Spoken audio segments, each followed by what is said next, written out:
bien sûr, dans le contexte particulier qu'on évoque, des mesures sanitaires ont été prises qui sont parfois assez contraignantes. Il en va en particulier des mesures de distance physique, qui ne sont pas des mesures de distance sociale, mais bon, ça c'est autre chose.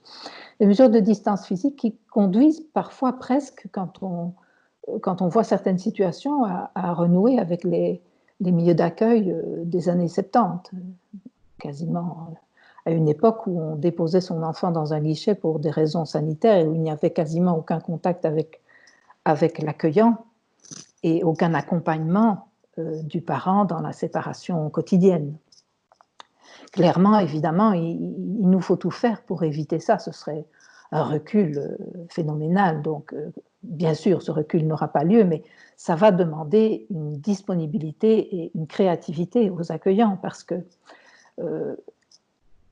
l'arrivée, par exemple, si on prend les moments d'arrivée ou les moments de départ, moment d'arrivée, il y aura à la fois des préoccupations liées au fait d'éviter en tout cas les contacts trop proches entre parents.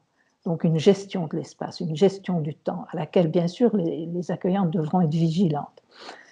Je dis accueillantes, bien entendu, c'est au sens général du terme, hein, c'est les accueillantes, les puéricultrices, les éducatrices, ceux qui, en première ligne, s'occupent du bébé.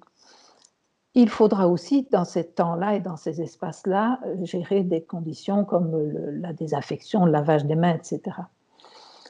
Et dans le même temps, il va falloir être plus que jamais attentif à ce qui généralement retient notre attention à ces moments-là, qui est l'accueil du parent et de l'enfant, le fait qu'ils vont se quitter et que ce n'est pas forcément un drame, bien entendu, mais que c'est toujours une situation très particulière et une situation pour laquelle il y a des vécus des enfants qui sont réactivés.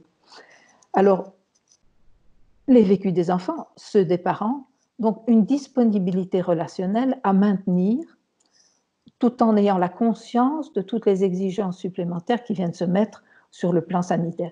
En fait, nous sommes dans cette situation-ci, je dirais dans une occasion assez extraordinaire, dans tous les sens du terme, de conjuguer, de marier les préoccupations sanitaires et les préoccupations psychologiques, psychopédagogiques, affectives, peu importe le terme. Mais on sent bien qu'ici, il y a là deux mondes qui doivent se marier, se croiser le plus harmonieusement possible.